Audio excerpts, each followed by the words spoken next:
Hola, muy buenas tardes al público de la revista digital Jurista.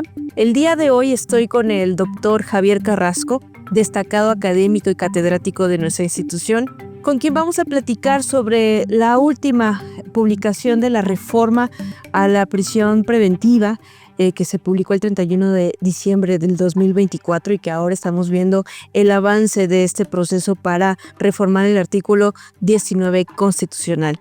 Muy buenas tardes, doctor. Muchas gracias por este espacio. Y para nosotros es muy importante que nuestro público conozca un poquito sobre este tema. Y para introducirlo, quisiera pedirle de favor, si es tan amable, de explicarnos qué es la prisión preventiva.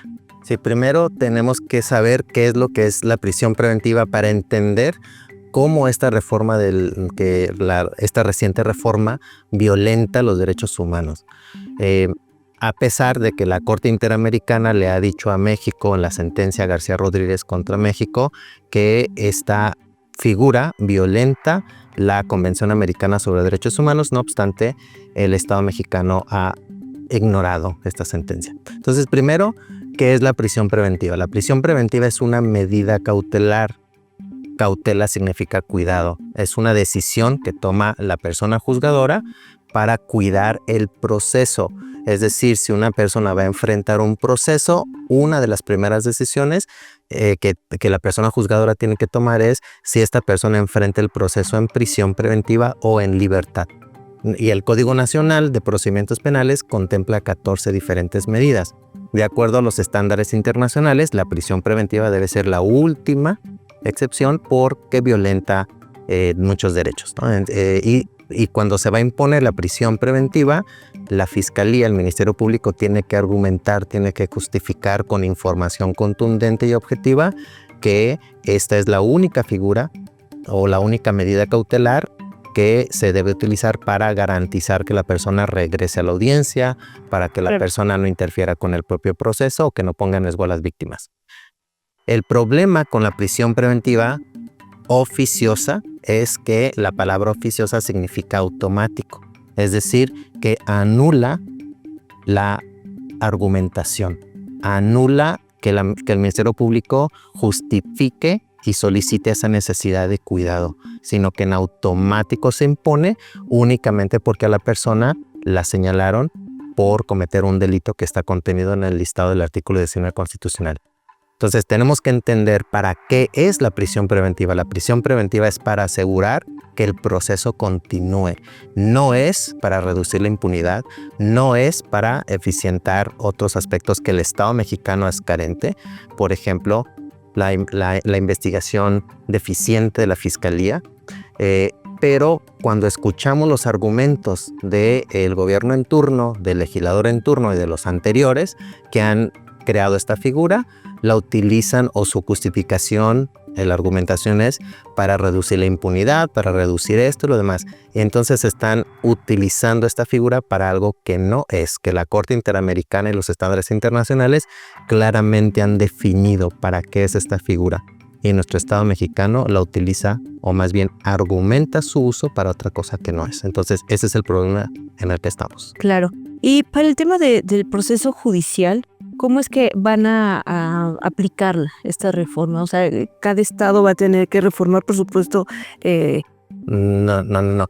Recordemos que tenemos un Código Nacional de Procedimientos Penales y ese Código Nacional aplica a todo el país. Entonces, esta es una reforma constitucional que esta figura ya existe, ya existía desde el 2008 en el Código Nacional, en la Constitución.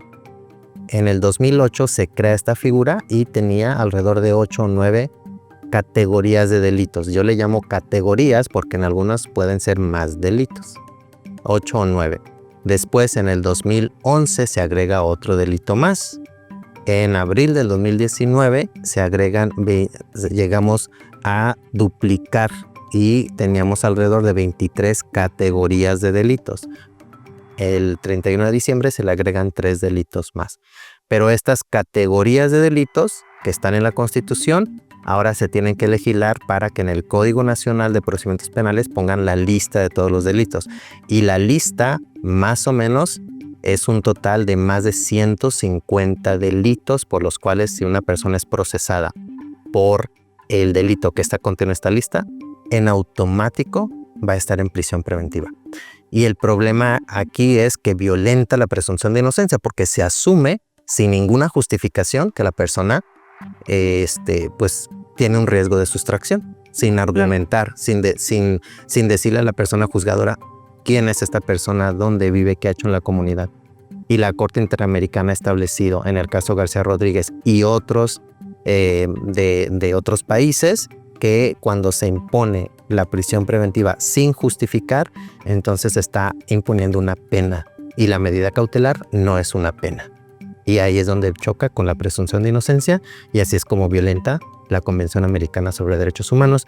Nuestro Estado mexicano lo sabe y lo está haciendo así. Sí, ¿y cómo podría justamente una persona que está en prisión preventiva oficiosa ampararse o ir a ciertas instancias de derechos humanos para poder hacer algo al respecto? Pues podría, desafortunadamente, que la Constitución establece que todos los jueces y las juezas deben ordenarla. Entonces no solamente es el juez local, sino que se va a un amparo, a un juez federal, y tendrá que aplicar el mismo texto.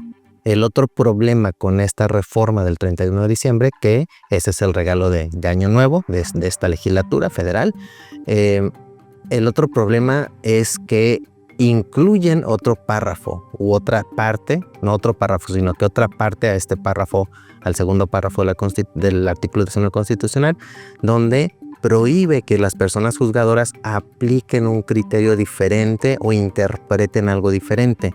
Anteriormente este texto constitucional no tenía esta parte. Y esto es un candado para que las personas juzgadoras en los amparos, por ejemplo, no apliquen los criterios de la Corte Interamericana. Entonces aquí la pregunta es, ¿México es parte o no es parte del sistema interamericano? Exactamente, claro. Ahí es donde choca. Podríamos argumentar que se puede aplicar el principio pro persona, artículo 1 constitucional.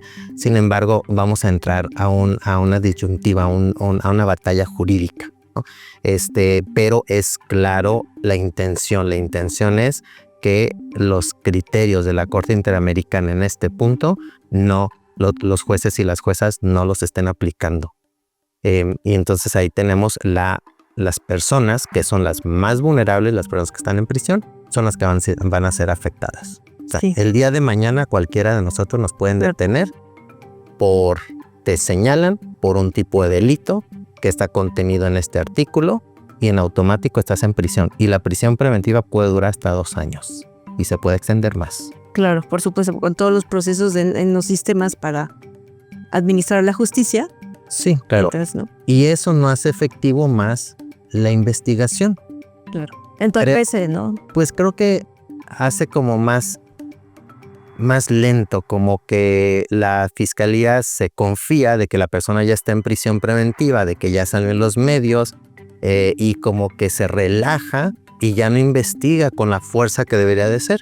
Entonces vamos a tener o tenemos en el sistema personas que están en prisión preventiva que al final no les pueden lograr probar el hecho. Por ejemplo, Daniel García Rodríguez, el del caso de García Rodríguez y Alpizar contra México. Esta persona, estos dos, Daniel y Alpizar, estuvieron 17 años en prisión preventiva de este tipo. 17 años y al final salieron absueltos. No les pudieron lograr probar el homicidio por los cuales fueron acusados.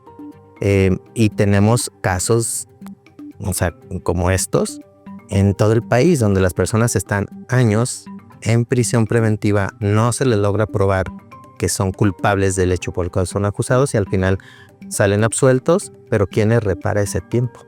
O sea, 17 años es toda una vida, ¿no? Sí. Y eso es lo que por eso es importante que esta figura se trate y se imponga de manera muy cautelosa, claro, porque estás arruinando la vida de una persona que legalmente se presume inocente. Exactamente. Entonces hay otras figuras que se pueden utilizar para reducir la impunidad. ¿Dónde están los programas de prevención? ¿Dónde están toda la parte de la investigación criminal y la inteligencia criminal que le corresponde a seguridad pública y le corresponde a la fiscalía? Claro. Entonces queremos que esta figura atienda las deficiencias institucionales, pero esas deficiencias institucionales no se están atendiendo de ninguna manera. Y esta figura existe desde 2008. Y veamos, ¿es más eficiente la investigación? No. ¿Han reducido los tipos de delitos por los cuales está en este artículo? No. ¿Se violenta el derecho humano a la persona? Sí. ¿Es costoso? Sí. Sí. Y tenemos datos de la organización que yo represento, el Instituto de Justicia Procesal Penal. Tenemos un observatorio nacional donde analizamos información sobre las personas que enfrentan procesos en libertad con medidas cautelares en libertad. Y cada año la información que nos dan los tribunales y las unidades de medidas cautelares establecen que las personas, más del 90% de las personas cumplen con medidas en libertad. Entonces, ese es el dato objetivo que tenemos, no lo subjetivo de decir, la persona va a salir de la audiencia y ya no la vamos a volver a ver. Eso es falso. Las personas sí regresan a las audiencias. Sí, claro. Las personas no molestan a las víctimas. Obviamente hay un número que sí lo hace, pero ese es un número mínimo. Mínimo, exactamente. Y entonces el costo social del Estado, la violación de los derechos humanos, el costo económico es muy alto, pero aún así el Estado mexicano quiere tener esta figura en su legislación. Y no obstante, también otro punto interesante, la Constitución mexicana posiblemente es la única en el mundo que tenga esta figura en su Constitución. Claro. Entonces, México parece que el mundo va de este lado y México dice, pues yo voy a inventar la rueda, voy de este lado. Con esta reforma y con la reforma judicial. Es el único país del mundo que van a elegir a todos los jueces por todos los niveles. Hay algunos países que eligen a ciertos, como Estados Unidos, un cierto número de jueces inferiores, pero en México es todo. Entonces el mundo va girando por un lado y México va por otro lado. Y además eso también de la reforma judicial burocratiza todavía más estos procesos, ¿no? Sí, claro. Van pegaditos las reformas. Sí, ahora imagínate, una persona juzgadora, mencionabas el amparo, que verdaderamente quiera aplicar un criterio diferente y diga, no procede la prisión preventiva oficiosa por esto y esto. Está la Constitución que te dice lo tienes que hacer. Y ahora un proceso judicial con un tribunal de disciplina va a venir contra ese juez y le va a eliminar toda su independencia.